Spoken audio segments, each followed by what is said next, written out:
Welcome back to the podcast. I am Justin Stacy. I'm Nate Thomas. I'm Josh Matney. And tonight we are talking about Predator, not to be confused with The Predator, which was the 2018 reboot version, which apparently is terrible from my understanding. But Predator with Arnold Schwarzenegger. Josh, this was your idea, so I appreciate it because this is my first watch and I really enjoyed it, even though it took me two sittings to watch it. It doesn't make sense. Yeah, there's just so much to talk about this film. It's an action film, sci-fi film, some horror elements to it. I mean, it's got the 80s.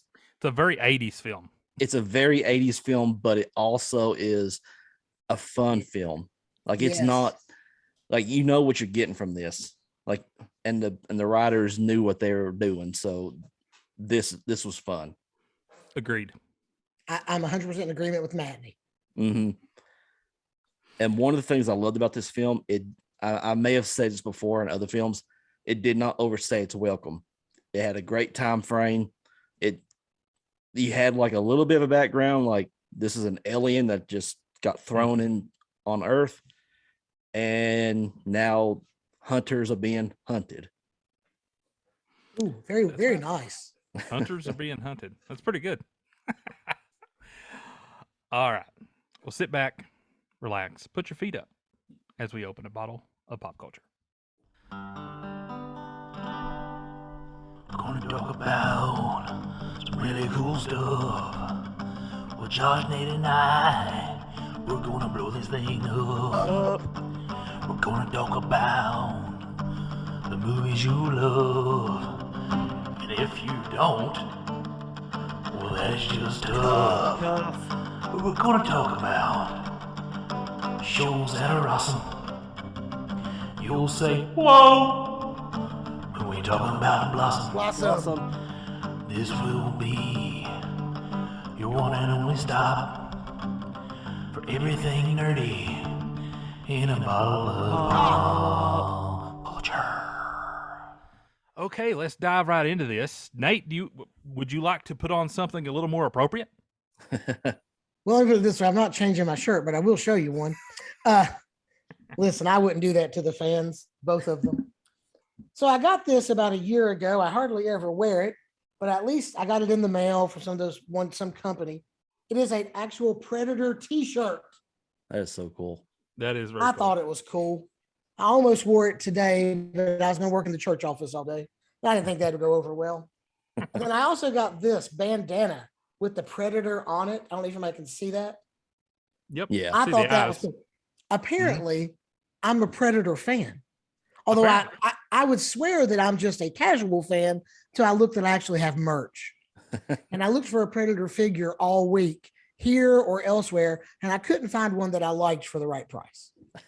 So anyway, I'm going to put on a bandana while we talk. Good deal. All right. Well, while you're doing that, I am going to read Google synopsis of Predator. Dutch, played by Arnold Schwarzenegger, is a soldier of fortune, is hired by the U.S. government to secretly rescue a group of politicians trapped in Guatemala. But when Dutch and his team, which includes weapons expert Blaine, played by Jessie the Body Ventura, and CIA agent Carl Weathers, land in Central America, something is gravely wrong. After finding a string of dead bodies, the crew discovers they are being hunted by a brutal creature with superhuman strength and the ability to disappear into its surroundings. End of synopsis. That was actually, so, I guess the kind of funny thing about watching this for the first time, I was totally expecting to get a lot of Predator in this, and I'm familiar with the look of the Predator. I'm familiar with a lot of the lore, I guess, because it's in the culture and it's very popular. So I knew the look. But then basically I got this invisible thing the entire movie until the last 10 minutes or something. So I was like, wow, that's kind of disappointing. But I guess for the time, that's what you should do. Like, you shouldn't reveal the monster in the beginning. You should wait until the very end. So I appreciated that. It's just I was expecting it to be, and this was like before like the idea of Predator and Alien being crossed over. So this was like before there was even like a universe and an expansion of the characters and lore. This was just like strictly like a standalone movie at the time. So, oh yeah. One thing I didn't notice about this rewatching it, the third act has hardly no dialogue in it, and I love that that. made it so much more intense than I thought that was kind of cool and kind of clever. I thought it felt like a very good action movie simply because there wasn't a lot of dialogue. When I was looking for a quote from this movie, it was kind of hard because most of the dialogue is just a few words especially from Arnold. It's just a few words. That's all you get. And so it's just a fun action movie. Mm-hmm. I think Josh nailed it. The last, the last 20, 25 minutes of the movie feels like you're just watching a scene develop. There's music, very little dialogue. I'm with him. I've seen the movie a dozen times, but I'd never thought about that part of it. Also, can I just say it's the most, I don't want to use the term masculine, but it's the most man movie I've ever seen. There's just these big, beefy guys. There's not a lot of beautiful dialogue. They're just showing off their muscles, carrying heavy guns, blowing stuff up, fighting an invisible monster. Nothing screams, unlike Josh, 80s more than that. Yeah. This movie just it's over the top, but it's not to the point where it's a dumb fun, but it knows what it's doing, and it's right. It's not treating its audience like they're idiots. Like, most movies like this, I feel like they do try to like throw in so much exposition to the point where it's just ridiculous. This doesn't. It throws in kind of some funny jokes like Arnold's little one-liners and whatever, but like, it keeps the predator hidden. Something's out there. You don't know what he looks like. It's from space, but that's all you get. And I don't know, just the way the acts are set up also helps with this movie, because like the first act is the paramilitary crew is going in and fighting off, was it South America, whatever those guys, the guerrilla terrorists. Yeah, they could sit there in the middle of Kentucky, it would have changed a single thing.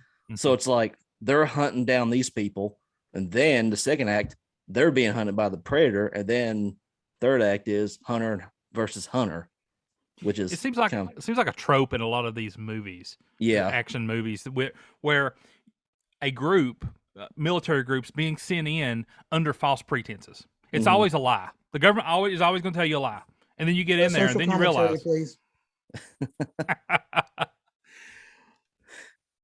To the point, it's a movie trope at this point. It's like you will see that in a lot of military-esque movies. It's always something like that. I just found that kind of funny. One of my favorite, I guess, macho scenes from it is when they are shooting, like they start shooting at what appears to be nothing, and they mow down like half the forest, and they are burning through their ammunition. And I felt like it's either going to be they're going to run out of ammunition here, or it's one of those things where in a movie you have unlimited ammunition. Right. But they were mowing through it and just carving down this forest at nothing. I was like, this is amazing. Now someone got a hit on him, because that's when you started seeing the green blood, blood, which apparently was created with glow sticks, I read. So that's kind of interesting. I did not read that. That's fascinating. Yeah, but that's when they kind of, I guess, realize that this thing can be killed. If it what's the quote? If it bleeds, we can kill it, or something like that. Now, what's funny is a lot of the jokes by Shane Black, he wasn't intentionally supposed to be in the movie, or originally. He was just a screenwriter, and later they just kind of said, hey, do you want to join and kind of throw in some jokes or whatever? And then so like he's one that had all those like little the him and his girlfriend jokes, trying to get the one guy to laugh, and like he never. Oh yeah, that is a nice way to put that. Yeah. So like the feline jokes. Wow. Fun fact: Shane Black went on to direct Iron Man 3. That's right. Oh wow. I mean, in a lot of other movies, but that would be my favorite of what he's done. Definitely probably his highest grossing one. I'm looking over his IMDb. It looks like it is. I just think that's interesting. Mm-hmm. That is interesting. And I don't know, like I like how this movie just it just knows what it is. It doesn't care, but at the same time, it's not like, I don't know, like dragging anything out. It's just shoot 'em up, horror, some little horror elements, sci-fi, just fun. This is a good blockbuster. If I don't know what year or like what season it came out, but this is a good, like a blockbuster film. If my memory serves, Alien came out before this, right? 1979. Yeah. No, okay, that was 79. Then you got E.T. in the early 80s. Was that early 80s? 81 or 82. Yeah. Right. Yep. And so you already had your feel in Hollywood of aliens. You had your good alien and your really bad alien. So now you get this one. This one is a little different because it is actively hunting things. Well, and right the year before, 1986, Aliens came out. Yeah. Okay. And, Aliens took the alien concept and made it into a war movie. Mm-hmm. And then the next year, you've gone beyond the mindless hive mind or whatever the aliens have into this apex predator, pun intended. Yeah. I mean, it's really very intelligent, well very high tech. Yeah. And I appreciate that about this movie. And I think they changed the look of the Predator. I think originally it looked a lot different. I can't remember exactly, but I do remember like in commentary of like they did change it up. I think it was almost like originally it was going to be Jean-Claude Van Damme. Oh yeah, that's right. And it was going to be like a martial arts, quick moving, and he kind of acted like a jerk and wasn't happy, so he was allowed to leave. That's as nicely as I read it. They brought in, at the end of the movie, the great big fella in the helicopter, the black guy, Kevin Michael Hall, I think is his name. He's who's in the Predator suit. Yeah, okay. He's like 7'2". The Predator's like 8 feet tall. He also played Bigfoot in Harry and the Hendersons. Nice trivia. Nice. Yep. I read that earlier. Me too. This is also a rare time. Like this doesn't exactly feel like a strictly Arnold Schwarzenegger movie. Like his character isn't like overshadowing everybody. That's true. Because you have Predator. Yeah. Because like if you watch all his other films, Kindergarten Cop, Twin, whatever, he is such a big personality. He kind of takes over. But in this case, it's like it's a Predator movie. Like that's the first thing I think of. Not that this is an Arnold Schwarzenegger movie. It's a Predator movie. Right. Well, I think it would have been very easy. Sorry. Go ahead, Nate. I think, this is just me, throwing it out. I think it would have been very easy for Dutch to actually be Mannix from Commando. Mm-hmm. It'd be the same character in a different movie because it's basically the same guy. Yeah. Yeah. I'm not saying that's fan fiction. I just made up, but you can clearly see that when you watch Predator. It's the same type of character, the highest of the high in the military. I mean, very good, very entertaining. That's not an insult, but I'm like, oh, this easily could have been a sequel to Commando. Yeah. Yeah. Also, I mean, I was impressed with the cast. So, number one, Jessie the Body Ventura being in this. I didn't realize that he was in this high of a profile movie. First movie role. First movie role. Yep. Okay. I mean, that's him. He had not been in anything. That's interesting. Now, I mean, he didn't play a huge part. He got killed pretty quickly, but he had some lines. So I thought that was impressive. Carl Weathers being in this, that impressed me. I love him as an actor. Although I am tired of seeing him die and everything. Yeah, he can't even live in Happy Gilmore. That's right. He's Chubbs. Yeah. So, but yeah, I love him as an actor. And I'm trying to think of the other guy who plays in the other black guy. He's a good actor. I've seen him in quite. Bill Duke. Bill Duke. He's a really good actor. Oh, he's honestly like this is a good facial cast. expressions are what does it for him. Yeah. Like this is just a good cast.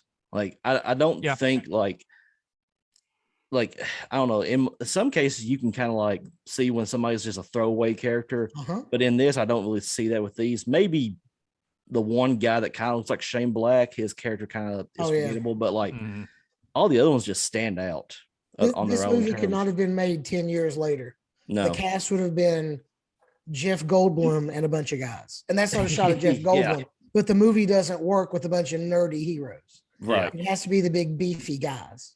Yeah. And that was 20 years later, The Expendables came out. So oh yeah. Yeah.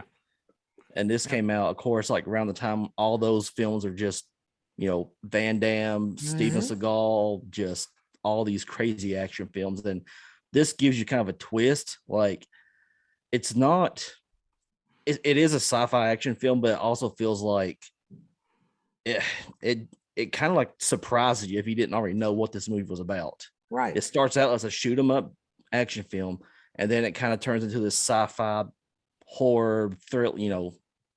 So yeah, well done. And can we talk about the setting in the jungle? Legitimately filmed. I don't want to say quite where it said it was filmed, but down in South. Yeah. Terrible conditions, dirty. They're all sick. Can we just talk about how that adds to the movie when we know that background? Can we talk about the directing choices? Like, you didn't see a lot of beautiful tracking shots outside of the helicopters at the end. Yeah. You didn't see a lot of beautiful shots. You saw very quick cuts, very haphazard shooting. It all tied into that style. The cinematography, in my opinion, adds to the story here. And that's not always the case. And like, it wasn't supposed to be like a bright and colorful look. Like, they're in the dirt, they're in the thick of things, and they're literally crawling through leaves and dirt. Right. And also, like, I love, I mean, random, but like, I love the part where they're shooting up everything. Like, there's people on fire, there's people falling from places, and there's people falling from places on fire. Like, there's just so much. Well, they want to make it sure we knew what we were watching. That impressed me to start the movie out. Like, first action scenes you're getting is people that, number one, they went into this guerrilla compound with missiles and just all kinds of stuff, just blowing it to pieces. And I'm like, oh my gosh. Like, I thought we were going to see a gunfight, and we were seeing a gunfight on one side, but they come in with just, I mean, it was like bringing spoons to a gunfight. It was, is that how the saying goes? I'm not sure. Hold on, I got to write that one down. Spoons. Mental note. It was amazing though. I loved seeing the explosions and just the people on fire. I was like, wow, this is some good stuff. Oh yeah. And like, that was practical acting. Like, it wasn't, you know, those are like legit stunt people on fire. And I mean, that was a big thing for a lot of 80s movies. Like, you had people, one of the actors who's well known for that is the guy who played Jason Voorhees. Like, a lot of stuff he did was on fire too. Like, when he was Kane Hodder, is that right? Yeah. Kane, and unfortunately he did get badly hurt from, you know, from one of the situations, but yeah, like, hardly no CGI. Like, of course it's early before like a lot of the major CGI, but still looks good. I agree. Well, I love that the CGI that we did get looked like something out of Tron, or it something really out did. of like the only Atari. 5 years after Tron. Yeah. So it should have looked that way. Yeah. See, and that doesn't bother me. That the effects, they never bother me when I think about the time they came around. But this, when I think of iconic roles by Arnold Schwarzenegger, and he's played a bunch: Conan, the Terminator, Dutch, Kindergarten Cop, the Commando, Junior, the Pregnant Man, Mr. Freeze. I mean, he's played. This is what I think of as his apex role. Oh yeah, the Terminator, because the Terminator only says like 15 words in the first movie. Yeah. And I do. I mean, I know it's kind of, I know his acting is kind of still the Arnold Schwarzenegger acting, but like, you can tell, like, at the end when he's in the helicopter, like, his acting, like, he doesn't say anything. He's just on the helicopter, and they just zoom into like his expression, and then just goes off. I'm like, that's the way that's the way you end it. Yeah. Like I you felt can like just, even though he won, he's defeated still. Yeah. Like, Right. I felt like you got a lot of emotion from Arnold's character in this. And I'm mostly used to the Terminator character with Arnold. Sure. I like some other movies, like Jingle All the Way is a great Christmas movie. Oh, It's kind of cheesy and bad, but it's good because of like it. every other Christmas movie. Yeah. Hot take. So, I'm used to him being a robot, so you're not getting that emotion. But here you did. So I appreciated that. One thing I was going to bring up is with Bill Duke's character. And it was such a simple thing. And I'm like, why would you ever think, if you're a writer or whoever come up with this idea, to have this as a character trait? But it's so iconic that he did it. The razor shaving himself while... Like, who thinks of that? But it was so I don't know, good. but I so want to do that when I'm out in the grocery store. Just... I mean, he's basically using it to wipe off sweat. And yeah, so to your point, Nate, I think it was somewhere in Mexico that they filmed this, and it was jungle heat, and so they were all melting, and they did most of the scenes themselves unless it was something very risky, and they had stunt doubles for that. But they said that the actors were melting down during this time. So that's a testament to them, because it's probably rarely found these days to not have to accommodate the actors that you're paying millions upon millions of dollars to. You can't let them get too cold or get too hot. Again, a very manly movie, I guess. Very manly movie. That's right. I agree. Oh. When I remember, in 1987, I was 9 years old. I clearly didn't go to see it at the theater, but I did see it before I turned 17. And even when we watched it as teenagers, my buddies and I, we were like, this is the greatest thing. This is what we're young guys. We're not looking for a lot of depth. And you don't get it in these films, but you don't need it. Yeah. Right. So apparently this movie had the second biggest opening of 1987. Oh yeah. Behind one movie. And do either of you know what that movie is? I want to take a bigger opening. I'm going to take a swing at this because I might be, would it be Red Dawn? No. Okay. I don't remember. I will give you a hint. It starred Eddie Murphy. Beverly Hills Cop 2. Coming to America?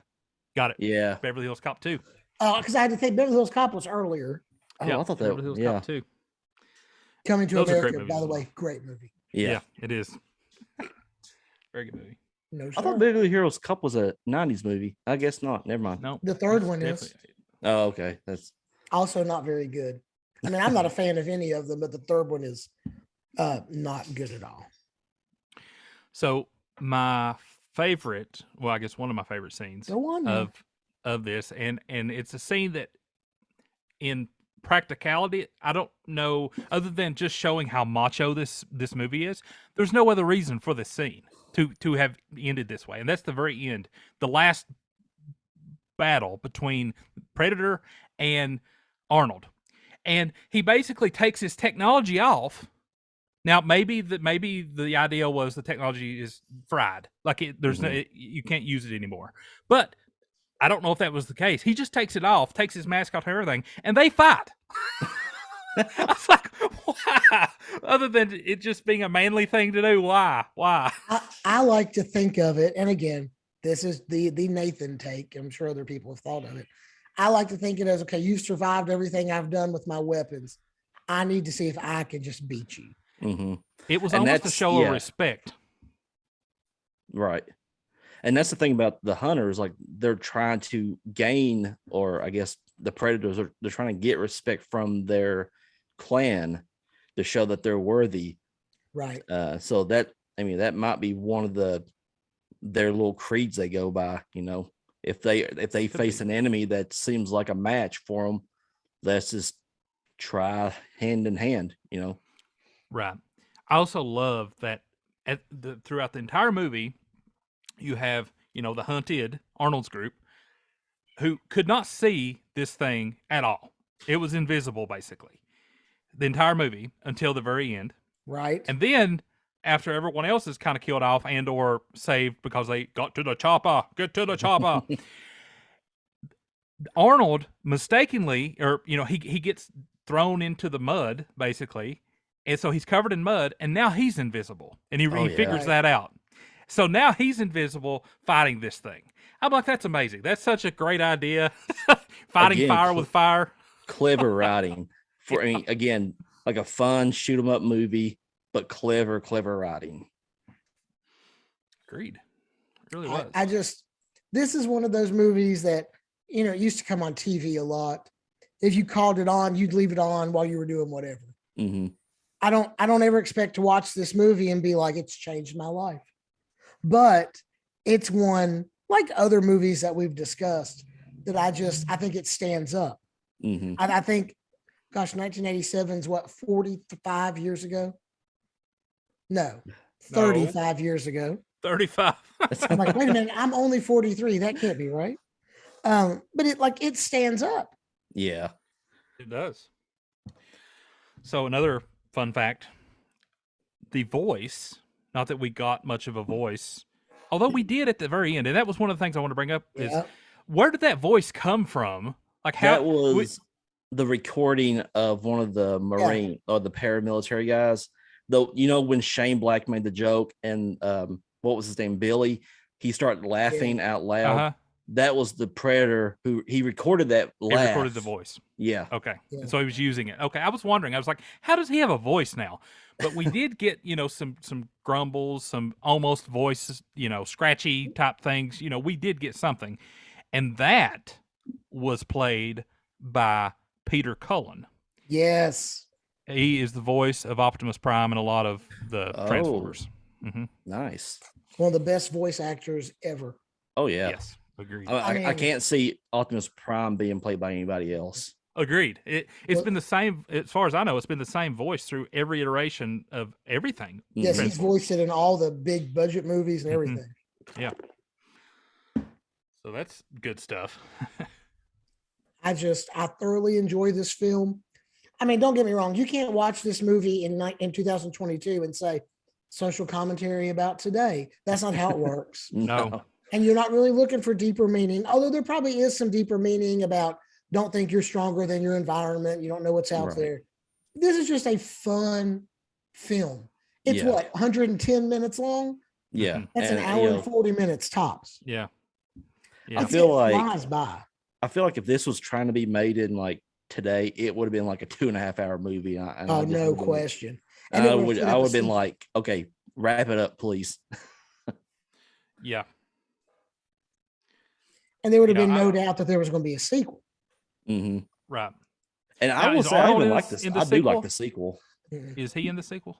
No, it's Danny Glover, and it takes place in New York. And no, out west. Oh, is it? Francisco, yeah, I think. That's right. Yeah. So, which is a weird setting. Movies don't take place in San Francisco. That's right. So, I mean, I'm not. It's been a while since I've seen the second one, but I mean, I do remember enjoying it. Like, it's still a pretty good, like, Predator movie. Its tagline was, "Now they're going to battle in an urban jungle." Yeah, and that was it. Start to finish. That is, it's good. And at the very end, I'm sorry, Josh, you take it. No, you're right. Like, yeah, like it's like the tagline is like you go from like the real jungle to like the concrete jungle, right? And it's like a whole different, But like, go ahead, finish. Sorry, Nate. What I appreciated at the end of Predator 2, Danny Glover's on the Predator ship, and he's won, and all these other Predators appear around him on the ship. Oh yeah. And you think he's going to die, and he sees the trophy case, and there's like different alien heads, and you see the xenomorph. Yep. The only reference to the Predator versus Alien, and the movie just kind of ends with, I mean, there's a little ending, but that's it. That's in what, 1990, 1991? Yeah. And it's another 14 years before Alien versus Predator comes along. So did the alien thing happen before that or after that movie? Because I mean, I didn't know, like, because like, Freddy versus Jason, that was in the works for almost 2 decades or something. Right. Sorry. Well, Or the yeah, Predator. but with Alien versus Predator, did it kind of happen after the second Predator or what? Oh yeah, because they were owned by different studios, then different That's companies, right. and so you could tease that. It was okay to use that monster mask of the xenomorph, and they appeared in like there are video games where you're a Marine and there are predators and aliens on the planet. One of my buddies, my friend Drennan, shout out, he would buy those games and I'd go to his house and we'd play. And we were always Marines, which was stupid. I wanted to be a predator. But we would play those games. There were comic books with the alien and the predator, all this stuff, but they didn't, lots of deep mythology. And then it comes around in 2004, maybe Something like Alien that. versus Predator comes out. Those movies are not great, but they are fun to watch. Mm-hmm. I think honestly, in a sad sense, I never watched all the Alien films because I don't know, I just never, it wasn't like I didn't want to, I just never seemed to come across them. The only ones I would ever see would be Aliens, and then for some reason television always loved to play part 3 all the time, which I never understood. But yeah, like I did like that this did eventually grow into like a universe with the xenomorph stuff, and then of course the Predator stuff. And I mean, I'm curious what is Prey going to be like, because that's going to be a continuation of the Predator movies.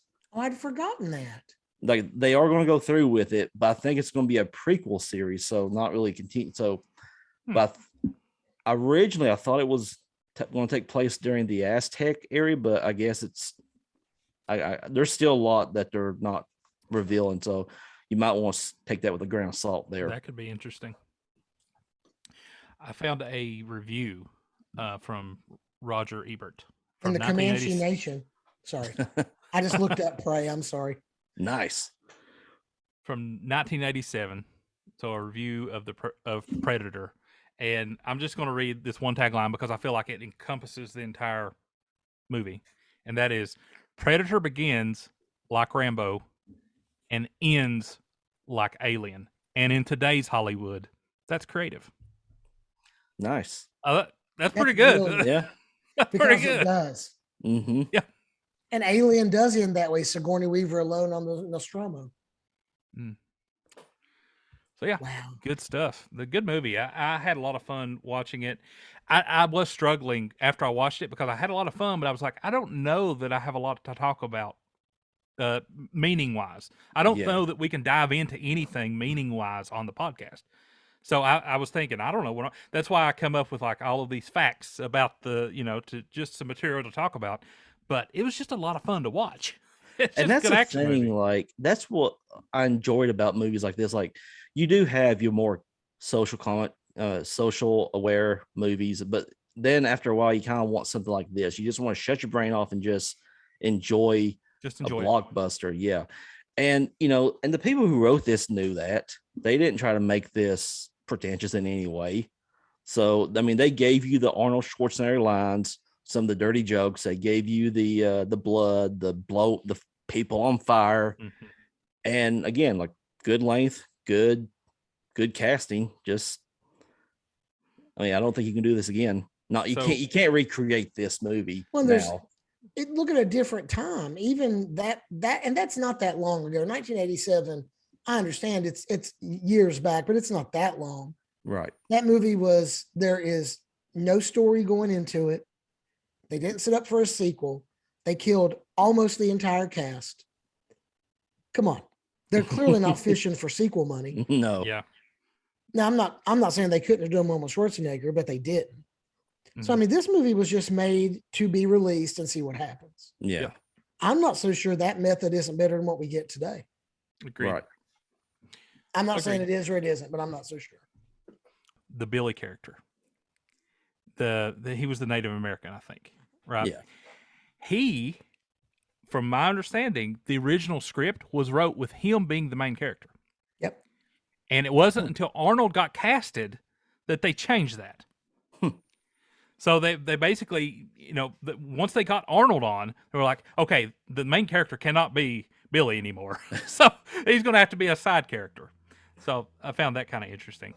All right. So I think it's my back to my turn in terms of picking a movie. Is that I think correct? so. Yes. All right. Well, I'm going to make it easy on us because I thought about it, and I would like to dive into Willy Wonka and the Chocolate Factory. Nice. Johnny Depp or Gene Wilder? Gene Wilder for sure. The Johnny Depp version is Charlie and the Chocolate Factory. I want to make sure though, because not everybody, they call them all different things. That's true. And it does. Listen, I know we'll talk about this. It does have its merits. Mm-hmm. I think I've watched it one time. I didn't like it when I watched it, so I don't it's think I've not watched near it as good. again. But I'm yeah, just I not can a remember it just not crazy being Tim as good. Burton fan like some people. I mean, I like Okay. I like what was it? Nightmare Before Christmas, the Edward Scissorhands, and Beetlejuice. I like but, the Edward Scissorhands. Yeah. But like, I didn't really care much for his like reimagining of films. Like, I didn't like the Planet of the Apes. I didn't like the Charlie and the Chocolate Factory thing. I like when he sort of stays in his own original realm of movies. But yeah, the original is Well, to me Tim the Burton, he did the '89 Batman, right? And Batman Returns. That was Tim I Burton. guess he did. Yeah. But he did those, but I wouldn't say that was a reimagining versus like It wasn't, but it was. I think it was a exaggeration of what Gotham is normally. Maybe Batman Returns might be the best Batman movie ever made. Oh wow, that's a statement. Yeah, I'm not saying it is, but it's no lower than top 2 or 3 for me. Yeah, it has some of the most iconic characters in it. Period. Yep. Mm-hmm. So that's probably another season for us. I'm just throwing it out there. So if you are good with Willy Wonka and the Chocolate Factory, Gene Wilder version, then that's what we will do next week. I will not dress as an Oompa Loompa, and don't you ask me to. If I had apparel to dress like Willy Wonka, I absolutely would, but I do not have that.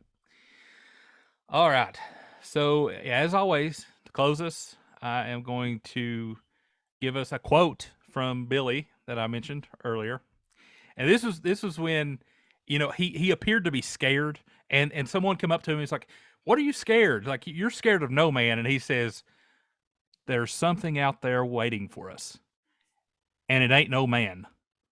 We're all gonna die."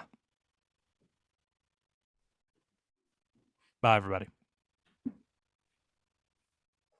Thank you so much for tuning into the podcast. We hope that we were able to entertain you at least for a spell.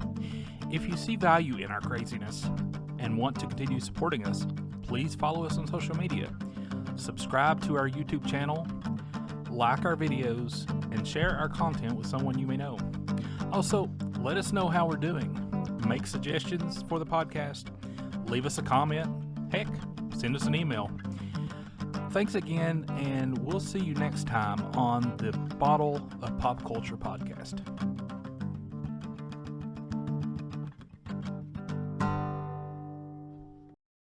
Hey everyone, Cartoon Justin here. If you recall last week, Nate mentioned that we would be doing voice impressions of Arnold.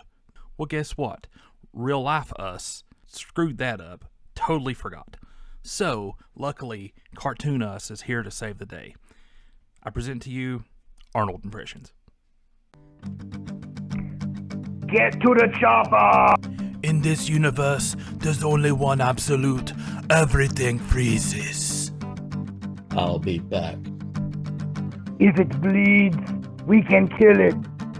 Let's kick some eyes. It's not a tumor. Not a tumor at all. That's Kindergarten Cop, not the Terminator. Hasta la vista, baby. Thank you.